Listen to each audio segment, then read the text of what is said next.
Welcome to my channel, BodyTalk. Introduction: One kind of stroke is an intracranial hemorrhage, or brain bleed. Blood pools between your brain and skull as a result.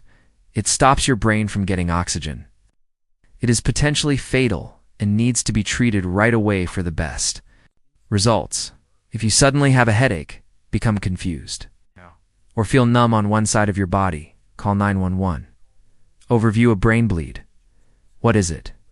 One kind of stroke that results in bleeding in the head is called a brain bleed intracranial hemorrhage. Your brain depends on a network of blood vessels to provide it with oxygen and nutrients because it is unable to retain oxygen. Blood vessel rupture or releases blood when a brain bleed happens. Blood pools or gathers inside your brain and skull because of the pressure this puts on your brain. Oxygen and nutrients cannot get to the tissues and cells inside your brain. Following: violent injuries or falls. Brain hemorrhages are frequent. They are also prevalent in those with uncontrolled hypertension. A brain hemorrhage is a potentially fatal medical situation. If your brain cells don't get enough oxygen, it will die in about 3 to 4 minutes. The best results are obtained by treating a brain bleed as soon as possible.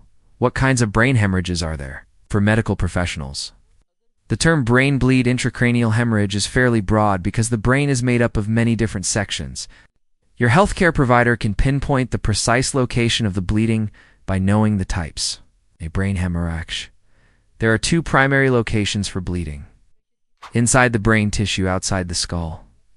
Knowing the parts of your skull can help you better understand where each sort of brain bleed occurs.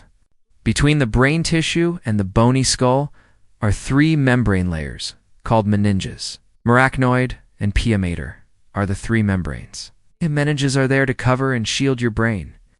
Anywhere in between these 3 membranes, bleeding may happen. The following are examples of brain hemorrhages that occur inside your skull but outside your brain tissue. Epidural bleeding. This type of bleeding occurs between the dura mater, the outermost membrane layer, and the skull. Bone. Subdural bleeding. This type of bleeding occurs between the arachnoid membrane and the dura mater, dar mater. Subarachnoid bleed. This type of bleeding occurs between the pia mater and the arachnoid membrane, within the actual brain tissue. There are 2 kinds of brain hemorrhages. Intracerebral hemorrhage. This type of bleeding happens in your brain's cerebellum, brainstem, and lobes. Anywhere in the actual brain tissue, it's bleeding. Intraventricular hemorrhage, the brain's ventricles, which are particular regions, cavities where your body produces cerebrospinal fluid, the fluid that surrounds and protects your brain, and spinal cord are where intraventricular hemorrhage occurs. Are brain hemorrhages lethal? Brain hemorrhages can result in irreversible brain damage and even death. A brain bleed: size, position within your skull, source, and the interval between therapy and the bleed all affect how severe and how it turns out. Brain cells do not regenerate after they die. Severe damage may cause mental, bodily, and task-based disabilities. How frequently does a brain bleed occur? One kind of stroke is a brain hemorrhage. In the United States, around 795,000 people suffer a stroke annually.